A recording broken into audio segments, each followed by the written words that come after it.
Hello again, Todd Hollis here with the Augusta High School Band. I'm also the trumpet tutor. Get it? Tutor? With the KBA honor band. No pun intended there. So last time I did a tutorial on El Camino de Anaheim. This time I'm going to work on The Dark Ride by Randall Standridge. I think it's important that you watch my first video first, and then after that I don't care what order you watch them in, because I talked about some fundamentals when sight reading. So let's go through some of those concepts that I talked about in the first video. So I always look at a piece of music, scan it, and look for the following things in importance. So the first thing I look at is key signature. And in this particular case, the key signature is 1 sharp, key of G for trumpets, concert F for the rest of the band. And as I look through the piece of music, there are no key changes whatsoever, so I don't have to worry about that. Next thing I look at is time signature. We're in 4/4 time, and a quick scan tells me it stays in 4/4 time for the entirety of the piece.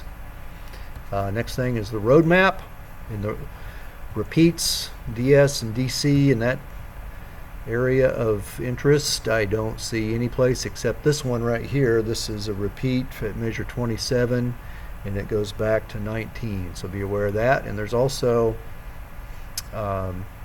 these measures, 4 measures after 19. It says play the second time only, so don't play that the first time.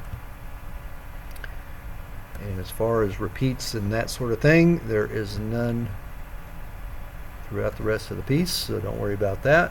Next thing is the tempo, and the tempo is 72, mysterious and creepy at the beginning. So it changes abruptly once we get to measure 11. It goes to 160 beats per minute, so an abrupt change.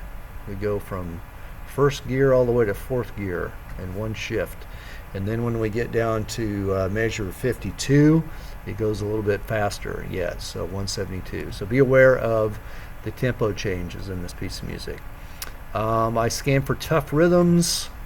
I don't see anything tough here as far as syncopation or any technical challenges here. So don't worry about that, but just be aware.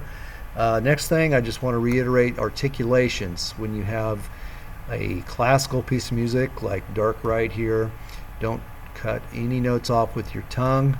Instead of going tut tut tut on staccatos, leave them open, ta ta ta. Okay, the next thing I look at is the cutoffs. Just make sure there's a couple places in here that Mr. Standridge wants you to hold full value. This note right here, I would write -1. He wants you to go all the way to beat 1. And right here, I would write -3. He wants you to go all the way to beat 3 right there. I will say this is the first trumpet part I'm showing you. I'm not going to play the second trumpet part because all the rhythms are the same. So one thing to be aware of, there are some really tight harmonies in this piece of music. So right here, 4 after 19, the second trumpets are playing a B against the first trumpet C, and that's going to sound real clashy, real cringy, but Randall Standridge has a way of turning those into resolutions and turns it into really cool and beautiful chords, lots of color in his writing. So if you're playing along and you think, man, that doesn't sound right, the other guys are playing a note that's a half step away from me, you know, it could be the correct note, probably is the correct note, so don't be alarmed if you hear something that doesn't seem in place. Let's do some playing here. So I'm going to start slow. Ready?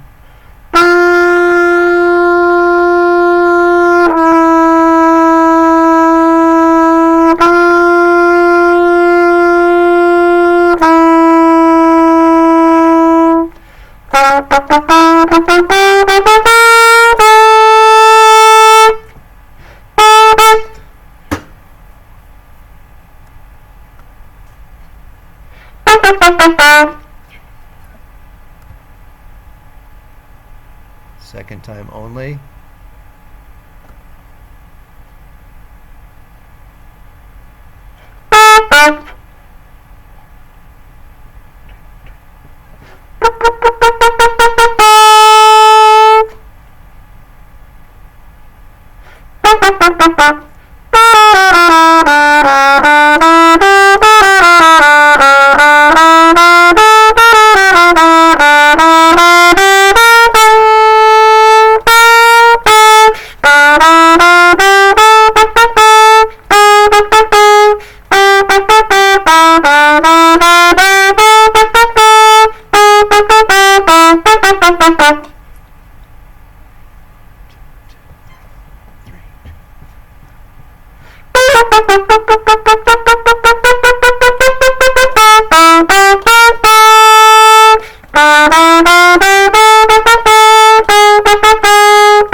All right, so there you have it.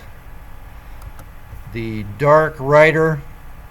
Good luck, and may the force be with you.